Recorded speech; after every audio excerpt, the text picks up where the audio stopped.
ಸಂಸತ್ನಿಂದ ಮತ್ತೆ 46 ಸಂಸದರನ್ನ ಅಮಾನತು ಮಾಡಲಾಗಿದೆ. ಒಟ್ಟು 136 ಸಂಸದರನ್ನ 141 ಸಂಸದರನ್ನ ಇದು ಪ್ರಜಾಪ್ರಭುತ್ವ ವಿರೋಧಿ ಕ್ರಮ.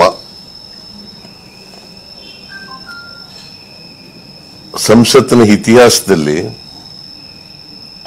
ಒಂದು ಸೆಷನ್ನಲ್ಲಿ ಇಷ್ಟೊಂದು ಜನರನ್ನ ಅಮಾನತ್ ಮಾಡಿದಂತ ನಿದರ್ಶನ ಇಲ್ಲ. ಸ್ವಾತಂತ್ರ್ಯ ಬಂದ ಮೇಲೆ ಇವತ್ತಿನವರಿಗೆ ಇಷ್ಟೊಂದು ಸಂಸತ್ ಸದಸ್ಯರು 46 + 92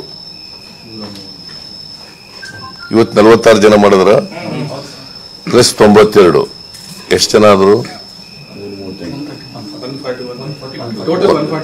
141. ಈ 141 ಆದ್ರೆ ಇದೇನು ಇದು ಪ್ರಜಾಪ್ರಭುತ್ವ ವ್ಯವಸ್ಥೆ ಅಂತ ಕರಿಬೇಕಾ? ಹಾಗಾದ್ರೆ ಏನಿದು ಸರ್ವಾಧಿಕಾರನ? ಸರ್ವಾಧಿಕಾರದಲ್ಲೂ ಕೂಡ ಹಿಂಗ್ ಮಾಡಲ್ಲ. MLAಗಳನ್ನೆಲ್ಲ ಸಸ್ಪೆಂಡ್ ಮಾಡಿ ಹೊರಗಿಟ್ಟು ಅವರು ಪಾರ್ಲಿಮೆಂಟ್ ನಡೆಸ್ತೀವಿ ಅಂತಂದ್ರೆ ಅದು ಪ್ರಜಾಪ್ರಭುತ್ವ ಅಂತ ಕರೆಯಕ್ಕಾಗತ್ತಾ?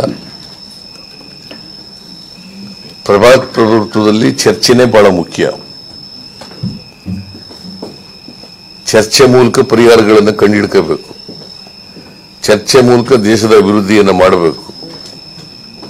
ನಾವು ಚರ್ಚೆನೇ ಬೇಡ ಅಂತ ಅನ್ನೋದಾದ್ರೆ ಅದು ಸರ್ವಾಧಿಕಾರ ಅಂತ ಆಯ್ತದೆ.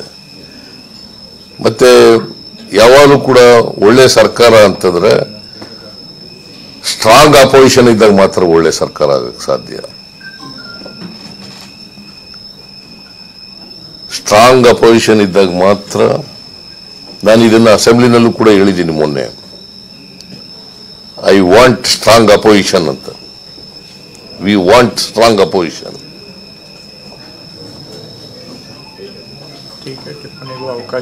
ಯಾಕೆಂದ್ರೆ ಸರ್ಕಾರದ ತಪ್ಪುಗಳನ್ನು ಹೇಳ್ತಕ್ಕಂಥ ಆರೋಗ್ಯಪೂರ್ಣವಾದಂತ ಚರ್ಚೆ ಆಗಬೇಕು. ಅಂತ ವಾತಾವರಣ ಇರ್ಬೇಕಲ್ವಾ? ಆಗ ಮಾತ್ರ ಅದು ಪ್ರಜಾಪ್ರಭುತ್ವದ ಲಕ್ಷಣ. ಅದು